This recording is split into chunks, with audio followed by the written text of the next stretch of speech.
नमस्कार, ये आकाशवाणी शिमला है। अब आप नविता चौहान से प्रादेशिक समाचार सुनिए।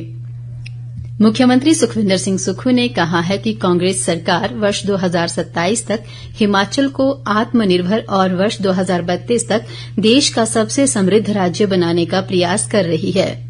मुंबई में आज एक जनसभा में उन्होंने कहा कि इस लक्ष्य को हासिल करने के लिए नीतिगत बदलाव किया जा रहा है ताकि विकास का लाभ समाज के अंतिम व्यक्ति तक पहुंच सके।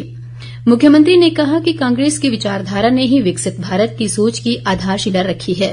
उन्होंने कहा कि ये पूर्व प्रधानमंत्री स्वर्गीय इंदिरा गांधी और राजीव गांधी की ही सोच है, जिन्होंने देश हित में नीतियां बनाई और जिनके कारण आज भारत विकास के पथ पर आगे बढ़ रहा है।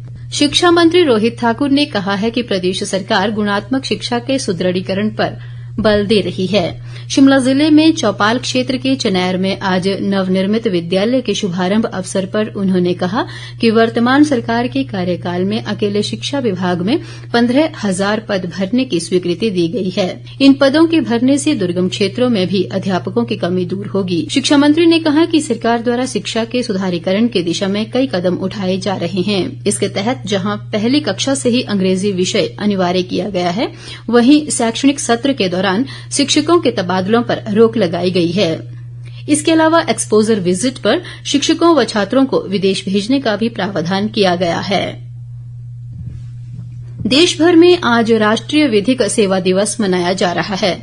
लोगों में कानूनी जागरूकता लाने और सभी नागरिकों, विशेषकर हाशिए पर रह रहे समुदाय के लोगों के लिए न्याय तक पहुंच सुनिश्चित करने के लिए यह दिन मनाया जाता है। एक समान समाज के निर्माण के लिए कई परियोजनाओं और गतिविधियों के माध्यम से विवादों के समाधान के लिए तंत्र को बढ़ावा देने तथा लोगों को उनके कानूनी अधिकारों के बारे में शिक्षित करने के लिए यह दिन मनाया जाता है। वंचित और हाशिए पर रह रहे लोगों को कानूनी सहायता प्रदान करने के उद्देश्य से 8 नवंबर 1995 को विधिक सेवा प्राधिकार अधिनियम बनाया गया था।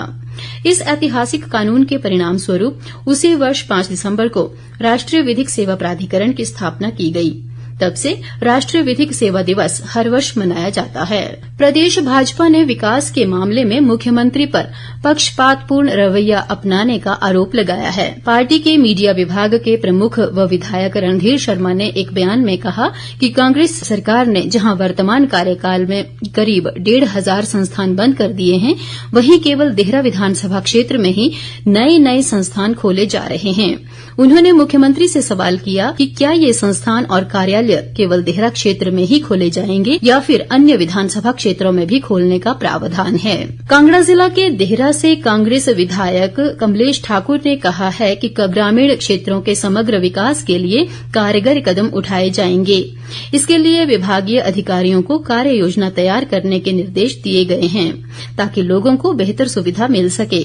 देहरा उपमंडल के मेहवा में आज जनसुनवाई के दौरान उन्होंने कहा कि देहरा विधानसभा क्षेत्र में वार्ड और बूथ स्तर पर लोगों की समस्याओं का समाधान सुनिश्चित किया जाएगा।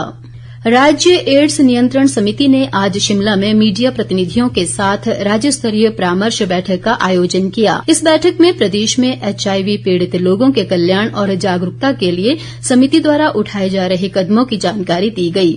समिति के परियोजना निदेशक राजीव कुमार ने बताया कि प्रदेश में एड्स जागरूकता व इससे संबंधित सक्रिय मामलों का पता लगाने के लिए विभिन्न स्तरों पर प्रयास किए जा रहे हैं। उन्होंने कहा कि एड्स के प्रति जागरूकता के लिए ग्राम पंचायतों की सहभागिता भी सुनिश्चित की जा रही है। केंद्र सरकार ने हज यात्रा को सुगम बनाने के लिए डिजिटल बुनियादी ढांचे में महत्वपूर्ण सुधार कर कई कदम उठाए हैं।